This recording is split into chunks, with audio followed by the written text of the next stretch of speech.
වට විශාල දින ගණනක අසාධාරණයක් සිදු වෙලා තියෙනවා. වෙන වර්ෂවල තිබුණු දින ගණන අපිට ලැබිලා නැහැ. ඇත්තටම විෂය නිර්දේශ ආවරණය කරන්න බැරුව ලොකු අමාරුවක වැටිලා ඉන්නේ.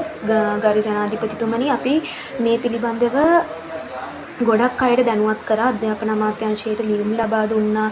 අපේ දෙමව්පියන් අධ්‍යාපන අමාත්‍යාංශයේ නිලධාරීන් හමු වෙන්න උත්සාහ කළා. ඒ කිසිම දෙයකට සාර්ථක පිළිතුරක් අපේ මේ දුකට සහනයක් අපිට හම්බුනේ නැහැ. දික්වා නිසා මට මගේ නෝට්ස් ගොඩක් නැති වුණා. මාස 3ක් ගියා. අපිට සම්පූර්ණයෙන්ම අපේ සාමාන්‍ය ජීවිතයට එන්න අපි ගොඩක් දුක් විඳා. වගේම අපි මධ්‍යපාන්තික මිනිස්සු අපිට නැති වුණු පොත්පත් නෝට්ස් ඒ හැමදේම ආයෙත් ලබා ගන්න අපිට මාස 3මාරක් වගේ කාලයක් ඇත්තටම ගියා ජනාධිපතිතුමනි. ඔබතුමා ගොඩක් බුද්ධිමත් කෙනෙක්. ඒ වගේම අපි ඉගෙන ගන්නේ බයෝ විෂය ධාරාවත් එක්ක අපිට මේ සිද්ධාන්ත එකවර ග්‍රහණය කරගන්න අමාරුයි. ඔබතුමාට අපේ මේ දුක හොඳින් තේරෙනවා ඇති. මොකද ඔබතුමා අපේ හා සංකීර්ණ විෂය නිර්දේශයේ ඉගෙනගත්ත කෙනෙක් හින්දා. ඉතින් ගරු ජනාධිපතිතුමනි, ඇත්තටම විශ්වවිද්‍යාල ළමයින්ටත් ලැබෙනවා ස්ටඩි ලීව් සති 2ක්.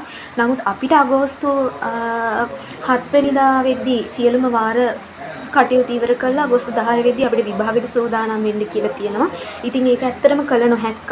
අපිට දැන් මේ තත්ත්වය හැටියට ඔබතුමාට විතරයි අපිට අපේ දුක කියන්න ඉතුරු. මොකද මේ කිසිම නිලධාරියෙක් මේ මධ්‍යපාන්තිකයාගේ තැනට ඇවිල්ලා අපේ දුක හඳුනගෙන කටයුතු කරන්නේ නැහැ. ඉතින් අපි ඔබතුමාගෙන් ආයාචනය කරනවා මේ 2026 ළමයි සියලු දෙනාම ඔබතුමාගෙන් මේ අවස්ථාවේදී කාරුණිකව ඉල්ලා සිටිනවා අපිට සහනයක් ලබා දෙන්න, අපේ දුකට අස්වැසුමක් ලබා දෙන්න. දික්වා නිසා පීඩාවට පත් වුණු ළමයි ගොඩක් ඉන්නවා.